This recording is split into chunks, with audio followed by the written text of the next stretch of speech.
L'atelier environnement, climat, santé a pour objectif, et ce seront les présentations qui seront faites tout à l'heure, a pour objectif de faire le point sur les méthodologies basées sur le numérique qui permettent de collecter et de transmettre des données d'un site vers un autre site. Et ceci sera appliqué aux études d'épidémiologie. Donc nous avons plusieurs intervenants. Le premier intervenant interviendra sur la tuberculose au Cameroun. Le deuxième intervenant interviendra sur ce qui s'est passé en Haïti en termes d'épidémiologie post-tremblement de terre il y a 2 ans. Et le troisième intervenant fera le point sur un certain nombre de maladies vectorielles dans les pays africains et qui sont aujourd'hui sous la responsabilité de l'OMS. Nous vivons dans un monde globalisé. Ce monde globalisé entraîne des changements climatiques, entraîne des risques associés, notamment sur les maladies à vecteurs, et avec la mondialisation des échanges, des risques accrus de propagation d'épidémies. Donc ces risques peuvent être partiellement contrôlés, en tout cas par les technologies numériques de surveillance électronique. Et cet atelier va s'attacher à montrer quelques exemples de déploiement de ces réseaux de surveillance électronique dans des contextes très très différents. Avant d'ouvrir cet atelier, je voudrais simplement dire que les présentations qui vont être faites sont faites dans un cadre de projets internationaux. Il y a des initiatives régionales très fortes à Midi-Pyrénées, parce que Midi-Pyrénées est une région qui a des besoins en matière de e-santé et de surveillance électronique. Et c'est aussi une région dans laquelle il y a beaucoup de compétences et d'acteurs. Et Midi-Pyrénées a mis en place un programme coordonné par Midi-Pyrénées Expansion qui vise à promouvoir les applications du satellite en particulier dans différents domaines, dont le domaine de la santé. C'est une activité très très structurée, hein, donc qui a mené un schéma directeur qui a été présenté l'année dernière. Qui devrait conduire in fine à un institut d'application spatiale et avec des expérimentations pilotes sur des territoires représentatifs du milieu urbain, du milieu rural et du milieu maritime. Donc pour les acteurs qui seraient intéressés, c'est une initiative qui permet de tester des applications comme cela est fait dans d'autres cadres comme avec l'Agence spatiale européenne. Voilà, donc on va ouvrir la séance par une présentation faite par le docteur Susana Frazao Pinheiro, qui est présidente d'une ONG qui s'appelle Local Insight Global Impact et qui a déployé et montré qu'un système de surveillance syndromique pouvait être mis en place dans un contexte aussi difficile que le contexte post-crise à Haïti. Voilà, Susana.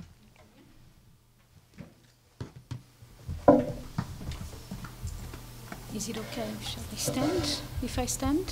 Yes, if you speak in the... Well, thank you very much, Laurent, for inviting me to be here. Thank you very much for bringing me here. If you don't mind, I'll speak in English because I'll feel more comfortable presenting in English. So what I would like to present, I'll take 5 minutes to just take you through it. It's the SAFE project, the SAFE pilot we ran in Haiti last year. And this was done with MEDES and with the support of ESA. Thank you very much. So just to take you a little bit into the context, what had happened, it was Haiti was affected by a massive earthquake in January 2010. And that earthquake, I mean, the numbers of the people that actually lost their lives are not even certain, but the UN estimates that more than 200,000 people lost their lives. More than 1.3 million people were dislocated, were displaced, and were living in tents. So major infrastructure was actually destroyed in the capital and in the surroundings in Port-au-Prince.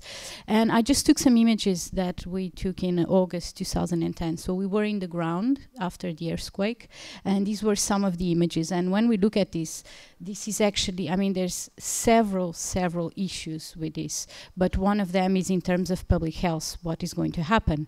And this is a canal with full of litter, and I mean, as soon as the rain starts, we could just foresee that there would be massive problems, including epidemics.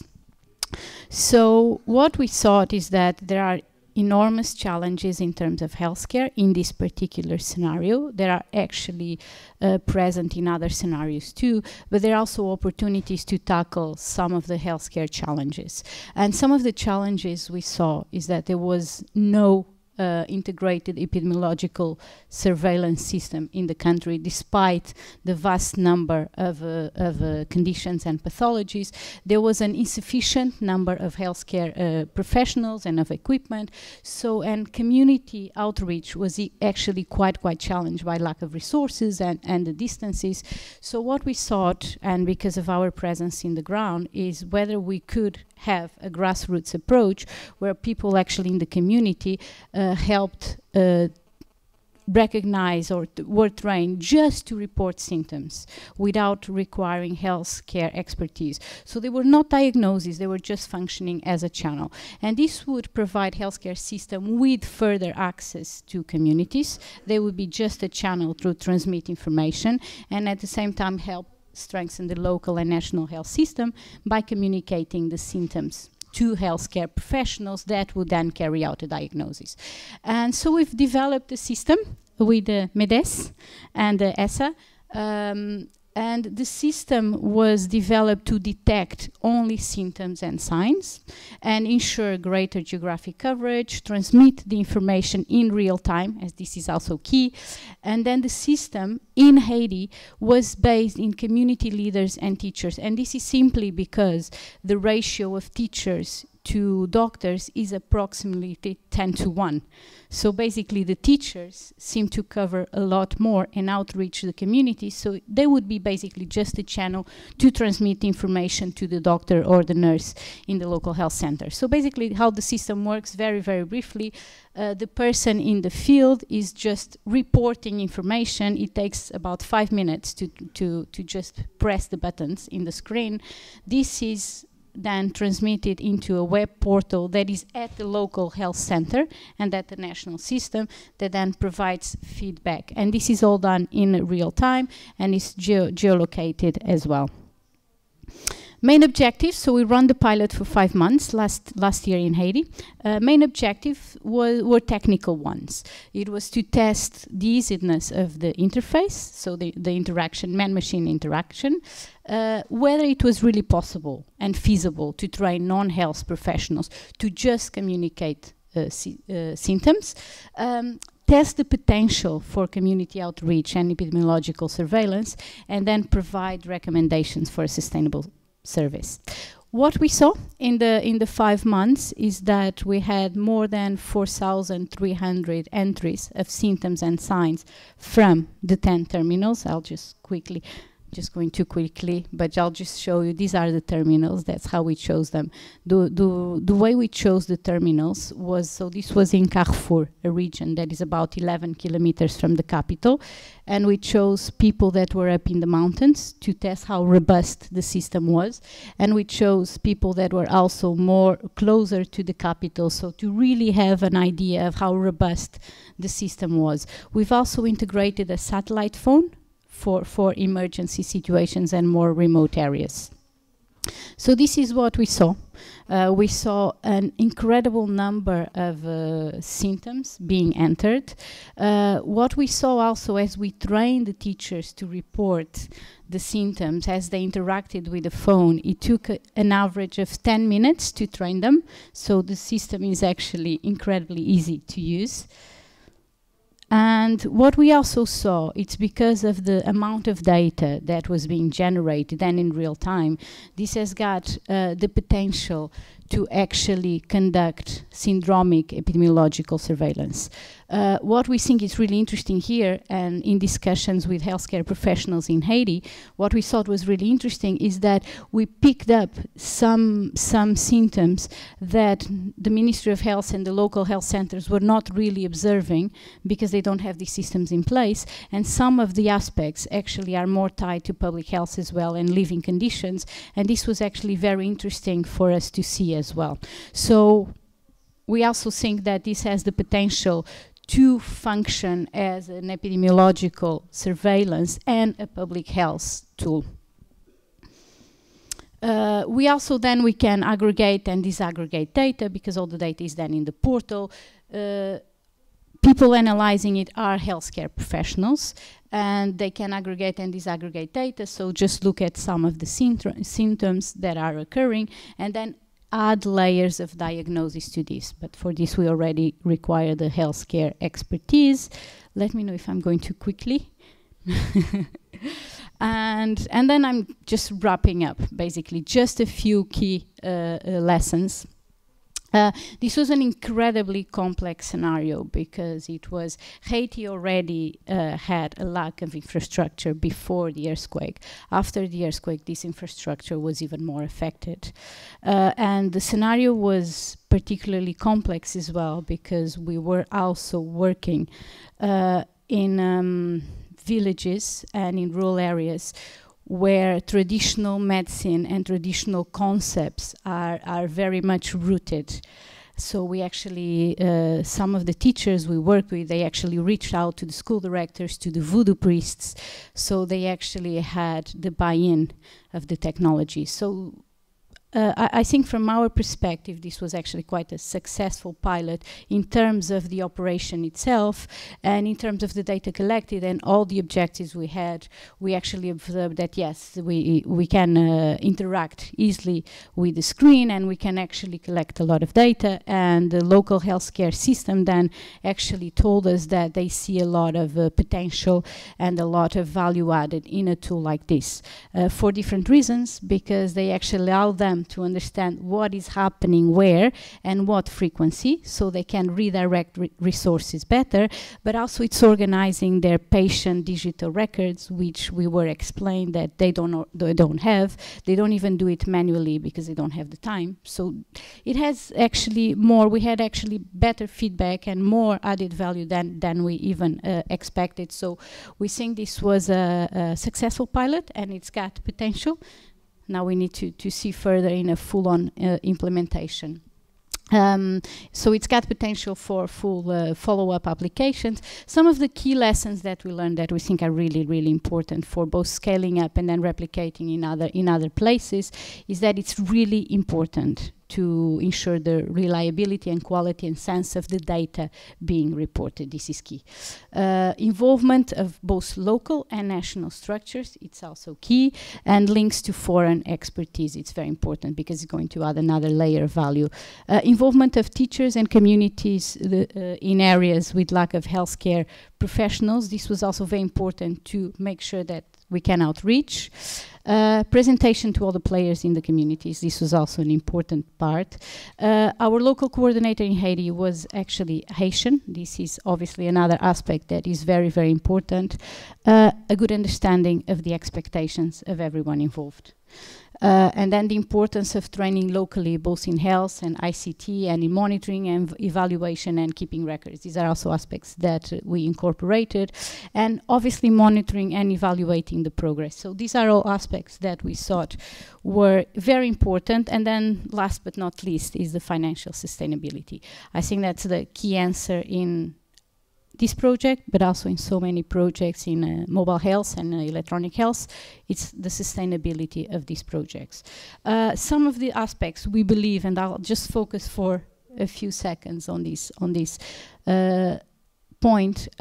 We think that the environment and the operational context are very important in terms of understanding what will be the sustainability model that is behind this, grant-based investment, service provision. We also believe that for sustainability, engaging and involving all the stakeholders is essential. And also community-based and involving the communities, maintaining running costs as low as possible, and plan for some financial incentives, and then the interaction with international agencies like CDC, European CDC, the WHO, the World Health Organization. And then we've been thinking about some models of financial sustainability that we've also been considering in other regions, coupled with models such as microcredit and micro health insurance, and involving some other key players. and my very, very quick summary. What lessons this actually gave us running this pilot and other projects we've been working on the uses of ICT for to address some of the biggest health challenges. Well, we've seen that some of the services can actually be operated with various types of communication, from SMS to SATCOM. We've actually observed, although we only integrated one SAT phone and it was not really very used, the report and the feedback we had was that there's a value added of satellite communications, especially in situations of emergency and then when network access is non-existent and in remote regions. Like some of the cases in safe Haiti. And clearly we see more and more the value added of mobile phones in developing countries and emerging economies. And these are just some of the numbers and some of the reasons why these models can actually be sustainable. This is actually a photo we took in some of the work we've conducted in Guinea-Bissau years ago, where we were talking about mobile phones, and some people would say, well, we're talking about mobile phones in a country that is one of the poorest countries in the world, less resources, and actually this is a child holding a mobile phone charger, and this is just to actually show that, I mean, when we look at developing countries, mobile phone market penetration is about 89%. In Haiti, mobile phone coverage is 35%, internet 8.5%, and these are some of the cases and some of the models I've put here. The case of M-Pesa in Kenya, which is one model, one very successful model of the use of mobile phones in another sector, which is microlending and microcredit. And then just other models that I was just considering at the moment for the sustainability of the project. And just very, very quickly to thank MEDES in particular, and Laurent Braque and Yann Lapierre. This is our team, and then Essa, Thomas Bouvet, and Norbert Hubner. And thank you very much.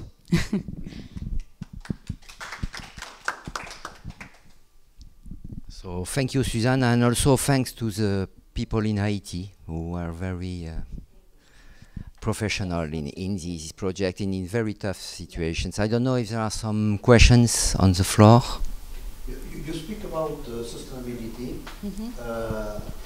What is the status now of this sustainability? And second question, in your opinion, what you need, you annually need in terms of budget for practical sustainability? Okay, so first question we're discussing now, what would be the next model of sustainability?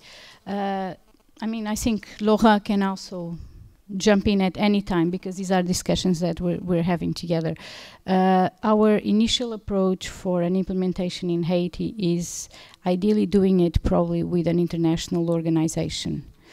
What we're also thinking, discussions we've been having, is that it would be very interesting also to start pilots in other regions, especially emerging economies, where we could already have it as a service provision.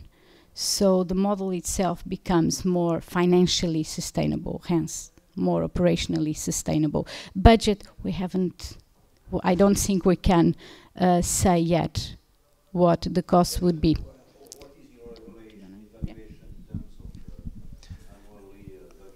Yeah, I think first to complete the answer, in Haiti, one of the key issues is that there is no structured government.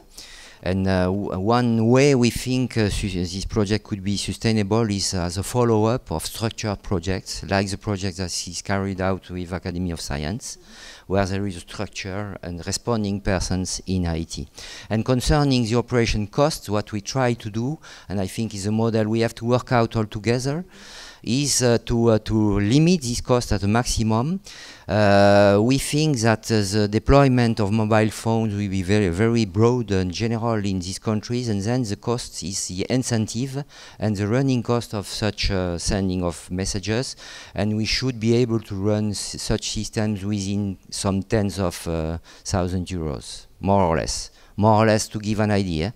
But we have to put on that, we have to refine these models. But these operational costs should be kept as low as possible, clearly. And one of the next presentation will address this issue practically at a national level, I think. So, Thank you, Susanna, and let's hope we will carry out these next steps. Okay, so now I am calling Dr. Désiré Nolna. Désiré is Secretary General of PNLT. Je vais repasser en français quand même. Hein. Donc, secrétaire général adjoint du Programme national de lutte contre la tuberculose au Cameroun. La tuberculose est malheureusement une maladie, je ne sais pas si on peut dire une maladie réémergente, mais en tout cas certaines formes oui. Donc c'est une préoccupation qui nous concerne tous. Et je crois que ce qui se fait au Cameroun est exemplaire. Voilà, je lui passe la parole. Merci.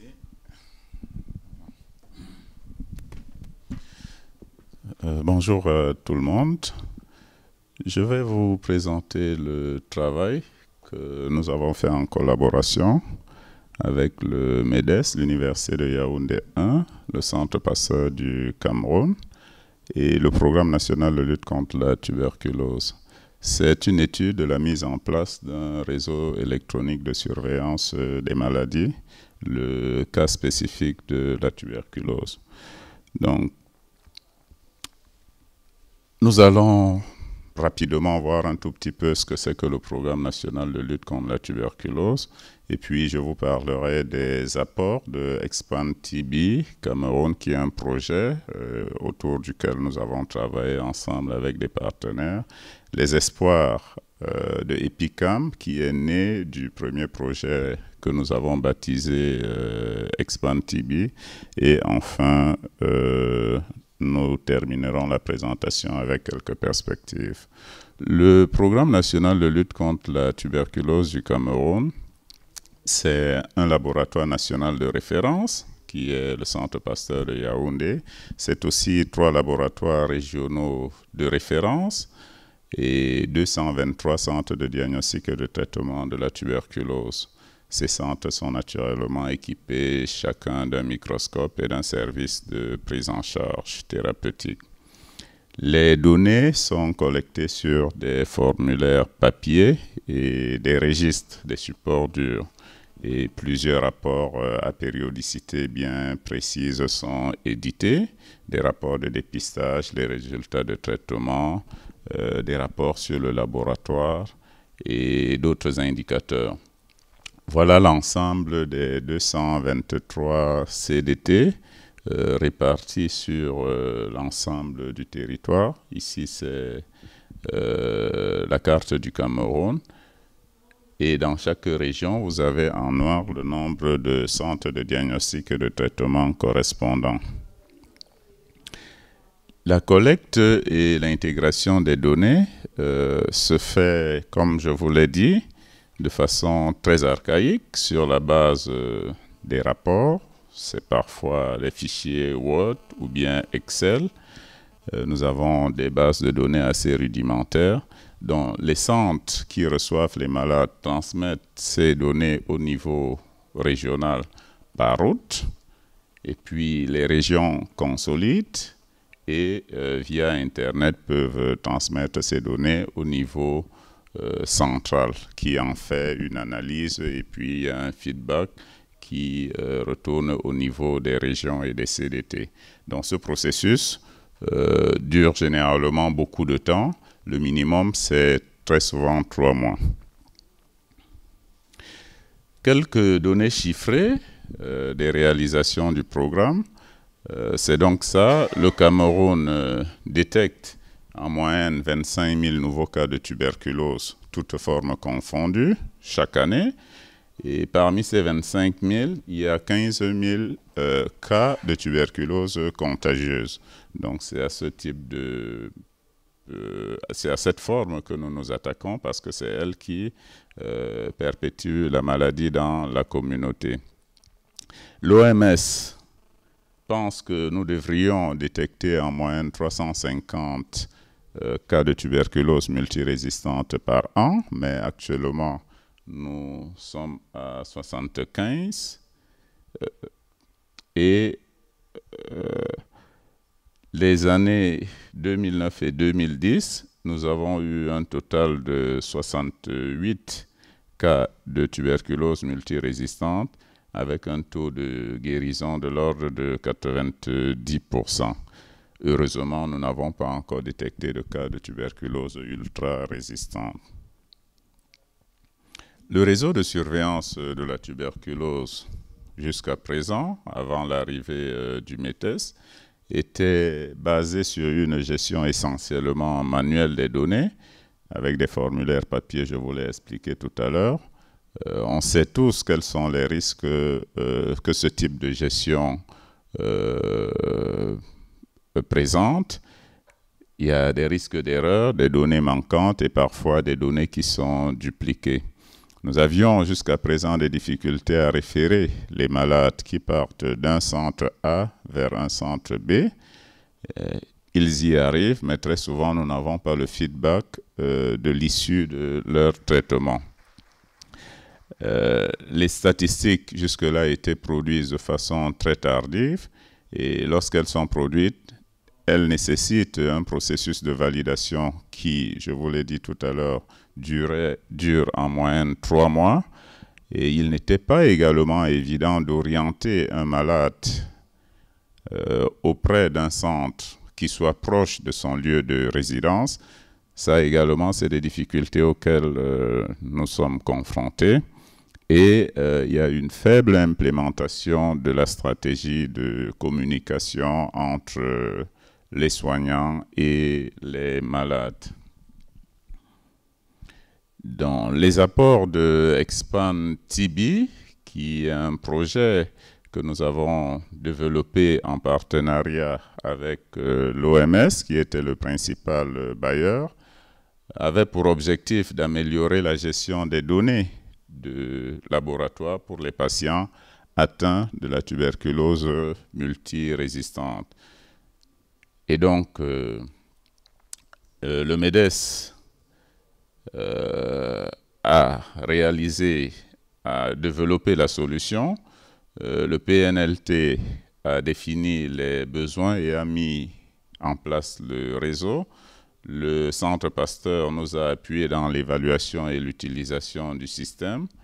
Et l'OMS assurait, comme je l'ai dit tout à l'heure, le financement et la coordination. Les principaux objectifs, c'était, je l'ai dit, de faciliter la gestion des résultats d'analyse et l'informatisation du formulaire de demande d'antibiogramme. C'était l'accélération de la notification des résultats d'analyse et la facilitation de l'édition des rapports. Voilà une prise de vue à quoi ressemble un tout petit peu l'application Expand TB du Cameroun. On a là la demande d'antibiogramme, la recherche des barres, et voilà quelques résultats tels que présentés. Il faut dire que pour l'instant, nous sommes globalement satisfaits parce que c'est un réseau qui a été déployé sur une dizaine de sites. Et à l'instant où les résultats sont produits dans un centre vraiment excentré de la capitale où nous sommes, en temps réel, nous pouvons avoir ce résultat, saisir le médecin ou bien le malade, l'informer, et aussitôt, ce dernier, le malade, peut commencer son traitement. Donc, comme je le disais, les premiers enseignements que nous tirons, c'est la réduction considérable dans les délais en matière du rendu des résultats de ces malades multirésistants. C'est également la réduction du délai entre le diagnostic et la prise en charge thérapeutique de ces malades. Les différents acteurs impliqués dans la gestion de la tuberculose multirésistante sont globalement satisfaits de cette solution. Et malheureusement, sur le terrain, il existait déjà des bases de données, ce qui rend assez compliqué le travail des utilisateurs qui, par moments, sont obligés de saisir 2 fois les mêmes informations. Et donc, il y a la nécessité de voir dans quelle mesure on pourrait exporter les bases de données existantes vers l'application Expand TB. Il y a également la nécessité d'une supervision rapprochée après l'installation de l'application de façon précoce parce que nous avons détecté certaines insuffisances pendant la phase de mise en œuvre liées au fait qu'il y a eu ce manque de suivi rapide. La collaboration avec les différentes institutions est également capitale, avec les institutions universitaires pour le transfert de compétences et 5 minutes, ça va aller. Les objectifs de EPICAM maintenant, c'est de développer et déployer, assurer une première évaluation d'un réseau de surveillance de la tuberculose. Ce besoin est né à la suite de l'installation du projet Expand TB.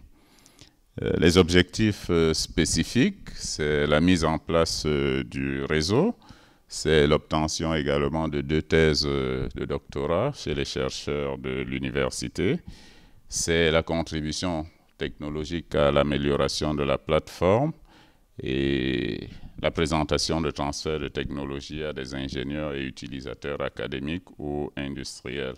C'est aussi la promotion des résultats pour la surveillance des maladies autres que la tuberculose. Les résultats attendus reflètent exactement les objectifs que nous nous sommes assignés, donc je ne reviendrai pas là-dessus.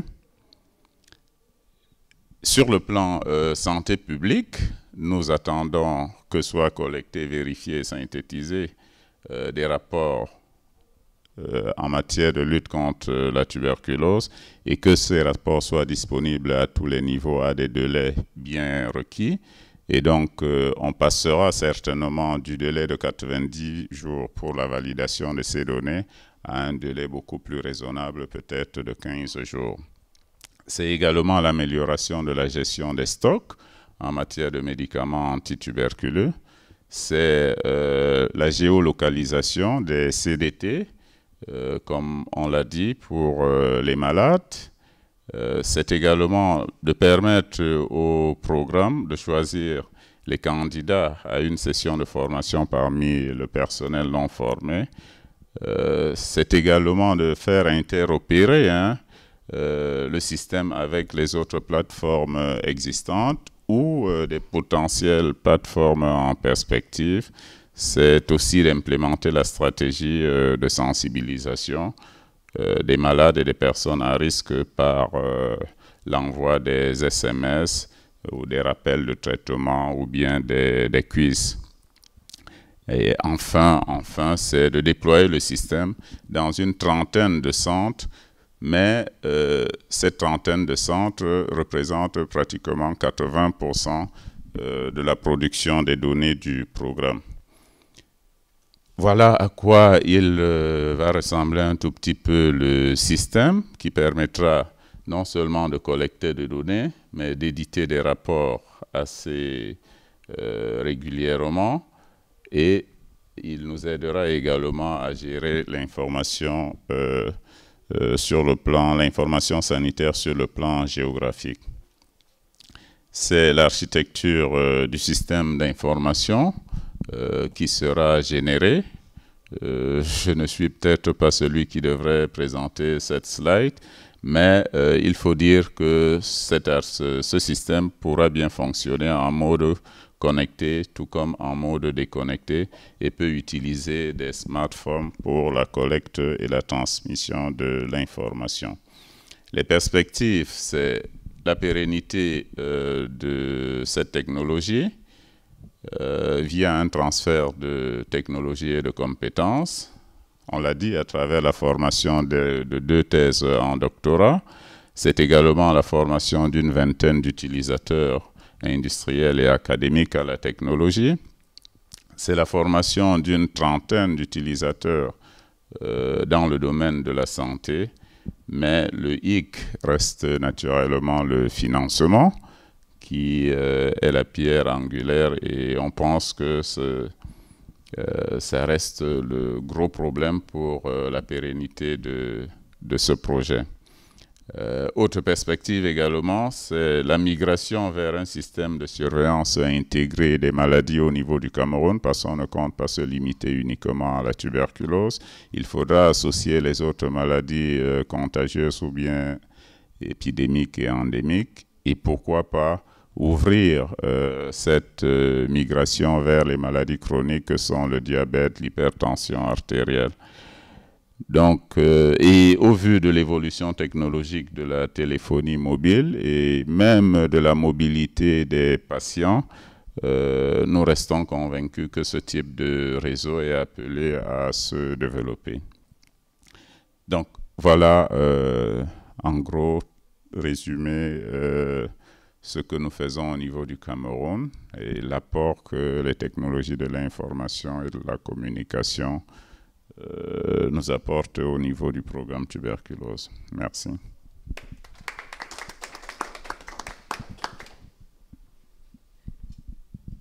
Il y a peut-être le temps pour une question, s'il y en a.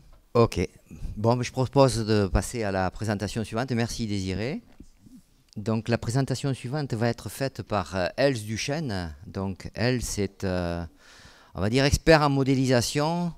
Elle donne du sens à des données pour lesquelles les données n'ont pas forcément a priori un sens évident. Et elle travaille sur un projet donc, de caractérisation de cartes à risque de présence de vecteurs, des vecteurs nocifs qui sont les moustiques et peut-être d'autres. Voilà, merci Else. Merci.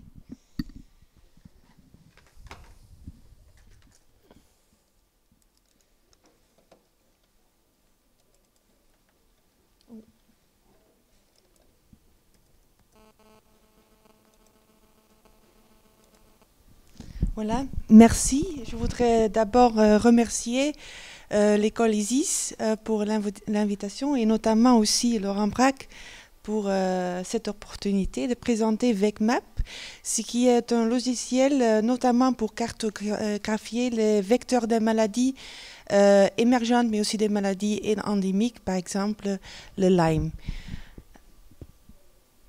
Donc, comme hier le professeur Blamont a déjà dit, il y a beaucoup de maladies qui sont transmises par des vecteurs, donc les moustiques, les tiques, mais aussi des rongeurs comme ici, qui peuvent transmettre des maladies, des zoonoses à partir des animaux jusqu'à l'homme. On a vu pendant les dernières années qu'il y a vraiment une émergence, surtout dans le monde développé, et ça c'est grâce à des changements climatiques, mais non seulement les changements climatiques, mais aussi un changement des trafics des personnes, mais aussi des produits. Comme vous voyez ici la densité des vols autour du monde, et donc ça pose un risque quand même d'importer des pathogènes ou des vecteurs même à partir des autres régions plus exotiques, vers par exemple l'Europe, mais aussi en Amérique du Nord. En dessous, vous voyez le trafic des bateaux autour du monde, et là notamment on a vraiment identifié un vecteur qui est transmis par cette route-là, notamment le moustique tigre, l'Aedes albopictus, que vous voyez ici en bas, et qui est en train de vraiment s'établir en Europe.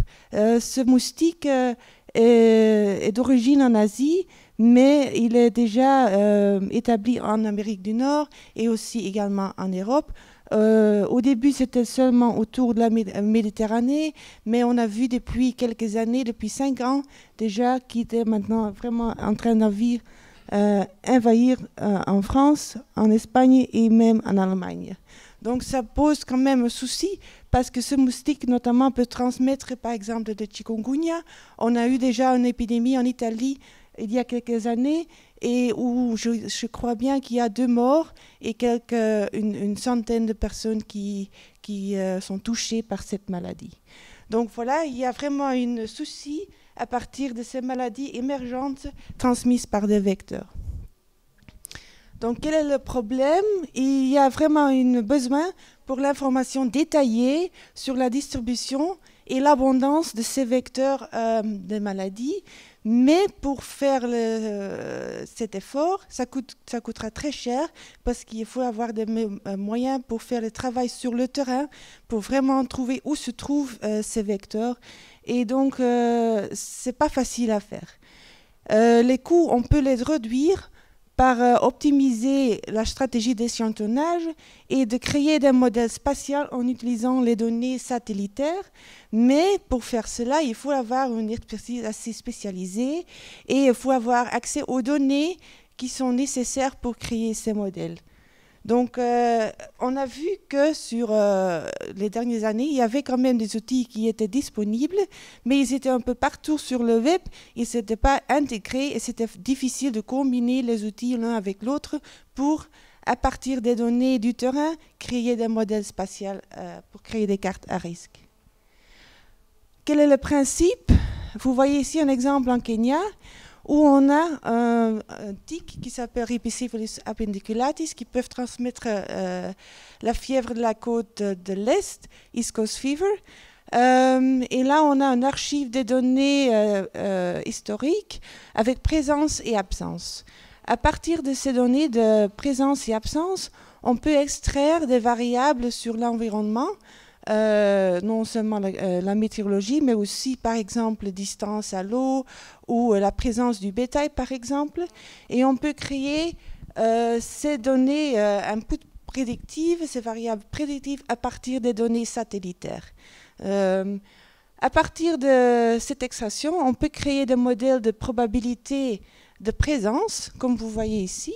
Donc, en brun, on voit que c'est une probabilité de presque 0. En bleu, c'est très haute probabilité de trouver ce tic dans cette région-là. Mais ce qui est le plus important, c'est la région en vert, parce que là, ce sont des régions où on trouverait des épidémies. Dans cette région-là, c'est une situation endémique. Donc là, il ne faut pas vraiment traiter contre le tic. Mais ici, on a une zone épidémique. Et là, c'est vraiment important de traiter les bétails contre les tics. À partir de cet exercice, on a réduit les points d'échantillonnage. À partir de cet exercice, on a pu réduire le nombre de points qu'il faut échantillonner pour créer un modèle comme ceci. Et vous voyez ici en bas qu'on peut réduire à partir de 2000 points jusqu'à 500 points et en même temps obtenir un résultat qui est pareil. Donc, ça veut dire qu'en termes coût, ça on peut dire que ça va réduire énormément les ressources nécessaires. Donc, quelle est notre solution? VecMap, c'est un système qui va intégrer le processus entièrement à partir de préparer même la stratégie d'échantillonnage jusqu'à la carte de probabilité ou d'abondance même. Et ce système doit être utilisable par des différentes personnes, non seulement les académiques qui savent comment ça marche, mais aussi les gens qui font prendre les décisions. En même temps, il faut prévoir aussi les services nécessaires pour la pérennisation. Donc, par exemple, avoir accès aux données satellitaires en long terme, parce qu'il y a des senseurs qui tombent, il y a des autres plateformes qui sont lancées. Il faut avoir quand même une sorte de continuité pour ces données-là. Voilà, ça c'est notre système qu'on a créé. Dans le cœur, on a la banque de données centrale qui est liée avec un système d'information géographique. Et à partir de ça, on peut faire toutes les étapes nécessaires à partir de la création de la stratégie d'échantillonnage jusqu'à la carte finale de distribution des vecteurs. Donc d'abord, on commence par la stratégie d'échantillonnage. Et là, vous voyez un exemple en Danemark où on a quelques habitats favorables, agriculture, zone urbaine et zone pour la récréation. Et on a créé un échantillon stratifié à partir de ces couches d'utilisation du sol et en même temps en utilisant les zones géographiques. Pour l'agriculture, on a divisé pour des différents types de bétail, donc vraiment des bovins, les petits ruminants et la volaille, par exemple. Donc tout ça, on a fait dans notre logiciel pour créer une stratégie d'échantillonnage. Puis ensuite, on a notre outil pour le terrain. Donc ici, vous voyez un outil application mobile sur Android qui était notamment développé par le MEDES. Et ça permet pour les chercheurs de vraiment entrer toutes les données du terrain directement dans le smartphone et ça sera téléchargé directement dans la banque centrale dès qu'il y a accès au Wi-Fi.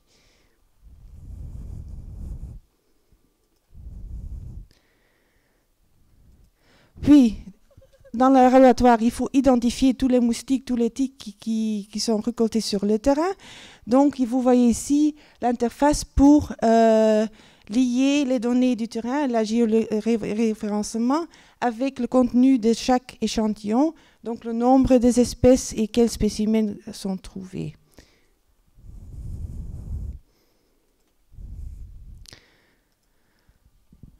Le gestionnaire du projet peut suivre le progrès directement à partir de son ordinateur, parce qu'à chaque fois, quand il y a des données qui sont entrées dans la banque de données centrale, le statut de chaque point d'échantillonnage va changer du color, et comme ça, ils peuvent suivre le progrès du campagne, et en même temps prendre des mesures nécessaires en cas qu'il y a des retards ou des délais dans cette campagne.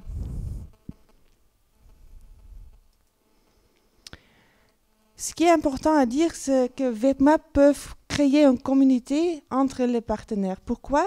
Parce que toutes les données sont sauvegardées ou stockées dans une banque de données centrale harmonisée, c'est-à-dire que ça va faciliter l'échange entre les instituts autour du monde. En fait, on a vu que au début du projet de WebMap, qu'il y avait un problème ou de grands soucis parce que les données sont souvent,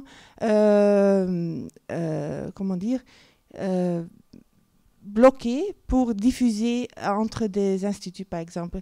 C'est parce qu'un institut de santé publique, par exemple, veut vraiment garantir que les données sont stockées bien, ils sont sécurisées, mais parfois, dans des projets collaboratifs, c'est nécessaire de vraiment faire cet échange. Et là, WebMap peuvent porter une solution parce que dans ce cas-là, il y a une banque de données qui n'est pas vraiment dans l'institut, mais ailleurs. Et là, on peut vraiment faire l'échange entre les instituts. Vous voyez ici tous les utilisateurs qui sont maintenant inclus dans la phase de démonstration du projet. Donc, on a 9 pays avec 12 utilisateurs qui sont en train de tester le produit dans une phase pré-opérationnelle, ce qui termine fin septembre. Voilà, et finalement, on revient chez notre plateforme SIG, où on peut, à partir des données qui sont récoltées du terrain, directement télécharger les données à partir du banque centrale et créer des modèles spatials comme ceci. C'est un travail qu'on a fait pour le EFSA, donc le European Food Safety Agency, à Parme, pour identifier les zones à risque dans ce cas-là, Aedes vexans, qui peut porter le West Nile virus. Ensuite, on a un deuxième service. Ça, ce sont des modèles à très haute résolution, mais ça, c'est seulement un service, ce n'est pas inclus directement dans le produit, pour identifier à partir d'une ferme où sont les zones à haut risque, par exemple pour la fasciola. Donc, c'est une maladie qui est transmise par, comment on dit ça? Snails? Des escargots. Voilà.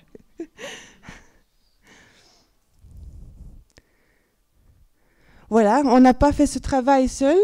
On est dans un consortium de 3 partenaires avec Aviagis, Ergo qui est basé en Angleterre et évidemment le MEDES. Et le programme était financé par l'ESA, d'abord dans une phase de faisabilité et maintenant dans la phase de démonstration. Je vous remercie.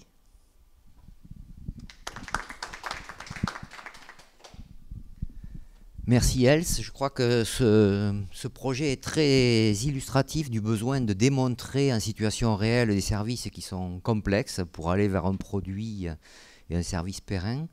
Merci Else. Donc je vais passer la parole à monsieur Olivier Tournebise qui représente aujourd'hui le colonel Ménard qui n'a pas pu venir pour cas de force majeure. Il déménage. C'est une bonne excuse, je crois. Donc le risque biologique, c'est les armées y réfléchissaient depuis longtemps. Ils étaient conscients qu'il était nécessaire d'apporter une réponse technique à ce risque. Cela dit, les moyens manquaient pour travailler sur ce domaine. Et en fait, le phénomène déclencheur qui a permis le démarrage d'Aster, c'est le sommet de Prague en 2002, où étaient présentes les 27 nations qui participent à l'OTAN. Et parmi les décisions du sommet de Prague en 2002, figurait donc la nécessité d'avoir un système en temps réel de surveillance au sein des forces qui soit interopérable au sein de toutes les nations qui participent à l'OTAN, qui participent au déploiement dans le cadre de l'OTAN. Et donc la réponse française à ce besoin, donc ça a été le système Aster. Les différents concepts qu'on va retrouver dans Aster, d'abord la précocité. On utilise l'homme, le combattant, comme détecteur,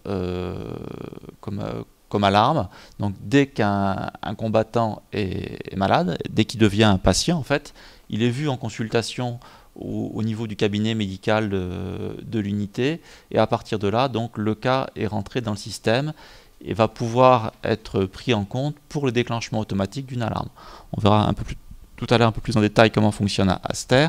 En fait, il permet de générer automatiquement des alarmes quand on a un certain nombre de cas qui sont comptabilisés par le système. Très important par rapport donc au risque B agressif, le système est plus sensible que spécifique. Donc ça veut dire en épidémiologie qu'on va avoir un système qui risque de déclencher fréquemment, mais l'avantage qu'on a en contrepartie, c'est qu'on va détecter beaucoup de choses. Après, comme on verra dans l'organisation d'Aster, ça demande bien sûr de faire le tri entre toutes les alarmes qui vont être déclenchées par Aster pour les convertir en alerte. Et ça, ce sera le travail des épidémiologistes.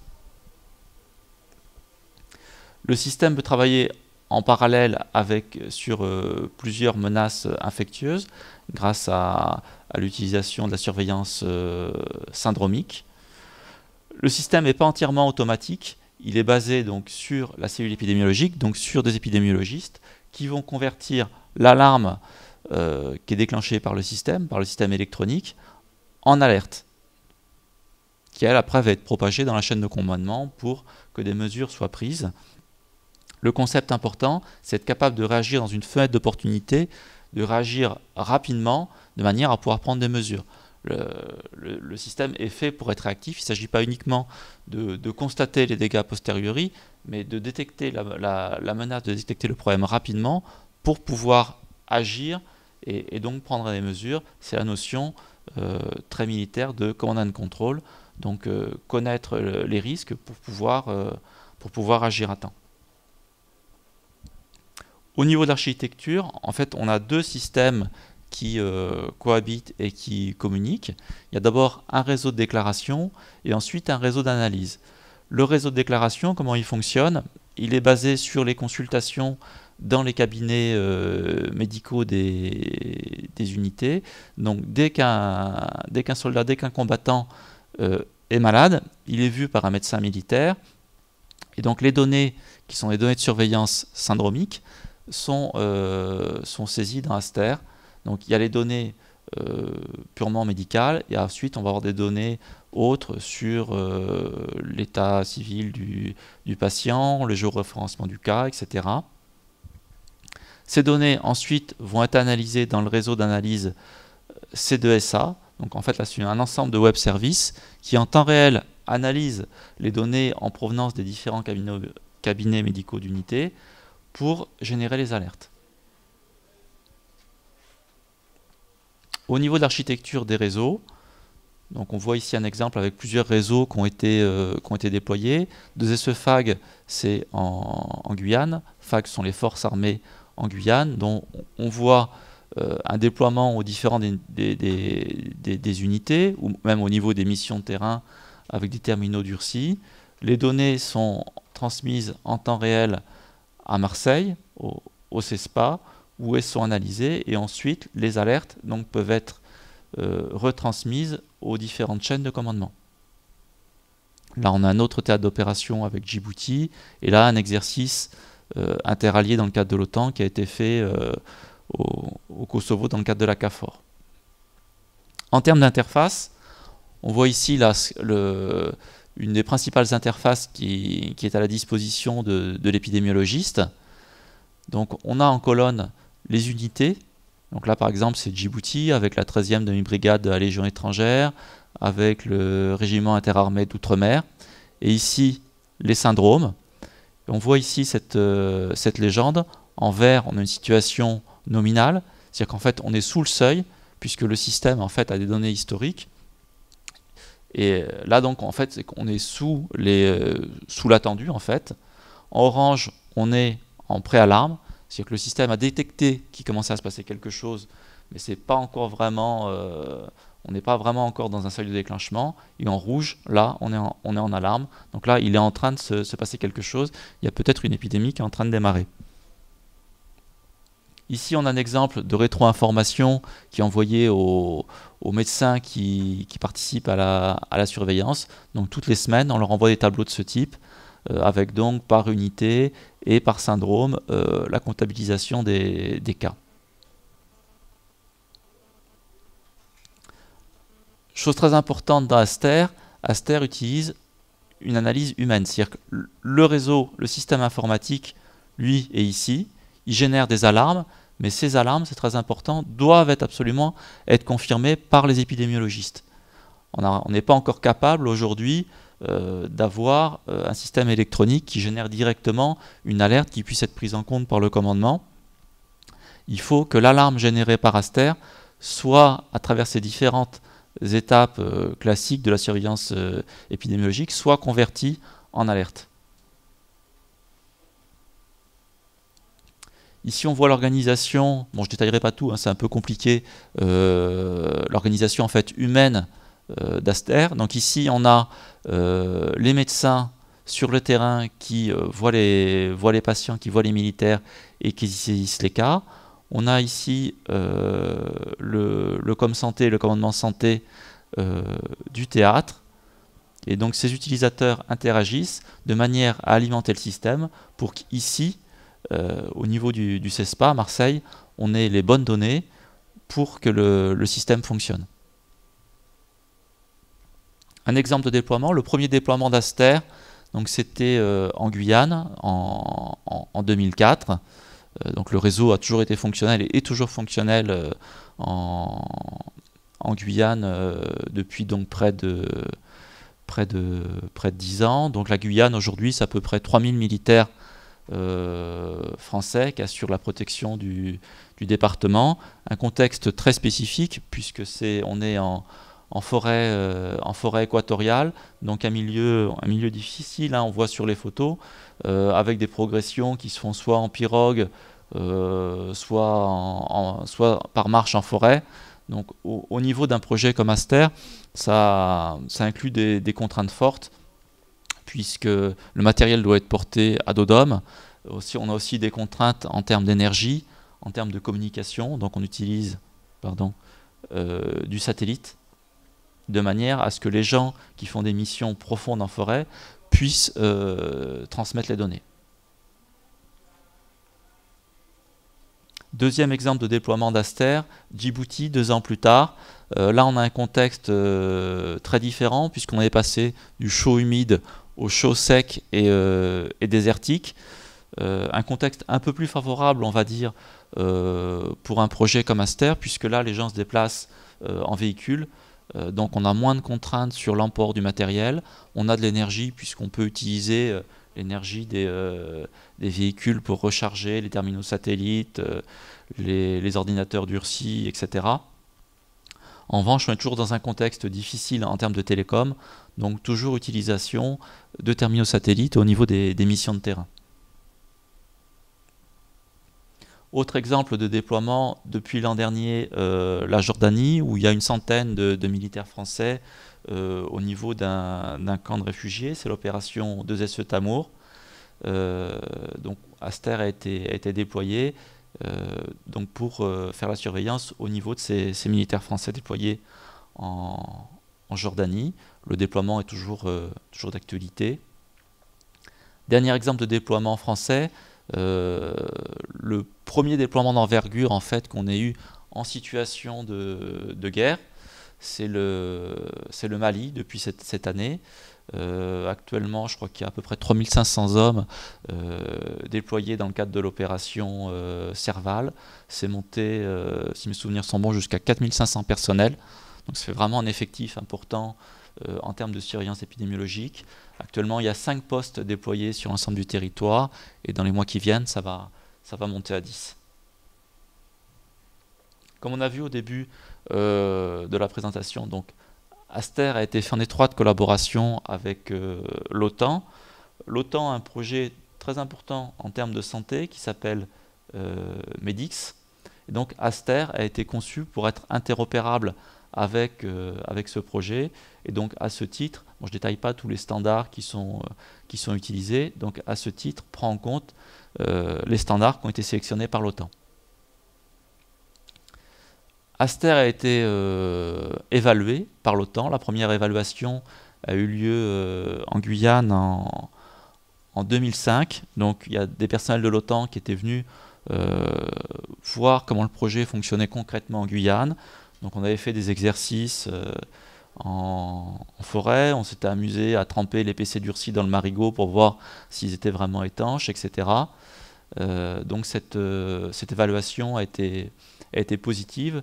Les personnels de l'OTAN ont pu constater que Aster répondait bien aux contraintes qui avaient été fixées en 2002 lors du sommet de Prague.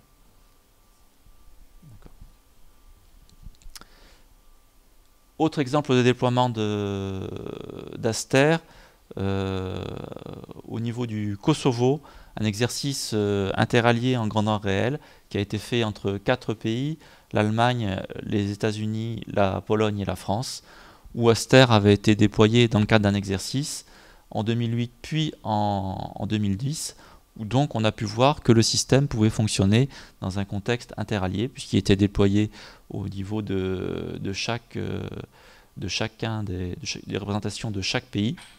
Et donc chaque pays était capable d'alimenter la base. Et ensuite, on pouvait ici, au niveau central à Munich, où il y a le DHSC, le Deployment Health Surveillance Capability, on était capable, à partir de données saisies par les cabinets médicaux de chaque pays, de faire une analyse en temps réel pour la surveillance épidémiologique. Donc je passe rapidement sur ce schéma. On voit le déploiement au niveau de chaque pays. Chaque pays a une base qui lui est propre. Les données sont agrégées au niveau d'une base multinationale et donc peuvent être analysées au niveau supranational. Le seul contexte réel qu'on ait aujourd'hui de déploiement permanent d'Aster, c'est Djibouti, avec l'Allemagne, la France et les États-Unis qui sont présents à Djibouti, et donc où Aster est utilisé maintenant depuis 2011 de façon permanente pour la surveillance épidémiologique. Une des composantes importantes d'Aster, donc il y a tout l'aspect électronique, mais tout cet aspect ne peut fonctionner que si les personnels sont formés. Et donc à ce titre-là, le CESPA est en train de mettre en place une véritable école à Marseille pour former donc au niveau du camp Sainte-Marthe à Marseille, pour former les médecins à utiliser Aster. Donc on voit ici les infrastructures du camp Sainte-Marthe, les locaux du CESPA, les hébergements qui peuvent accueillir les étudiants. Et une composante très importante de cette formation, c'est le SOAP. Donc ça, c'est un simulateur pour lequel un appel d'offres de la DGA est en cours. Donc il va permettre à un médecin épidémiologiste qui ne connaît pas Aster d'être mis en conditions réelles d'utilisation, donc avec des scénarios préprogrammés, où il va avoir des jeux de données qui lui seront présentés, et donc en sortie, le médecin épidémiologiste sera formé et pourra être projeté sur un théâtre pour utiliser Aster dans des conditions réelles. Voilà qui termine la présentation. Je vous laisse les coordonnées donc du colonel Ménard que je remplace aujourd'hui pour cette présentation. Vous avez toutes ces coordonnées sur cette diapo. Si vous êtes intéressé par le projet, n'hésitez pas à le contacter. Vous avez son téléphone, son mail. C'est le point référent pour ce projet au niveau du CESPA. Merci.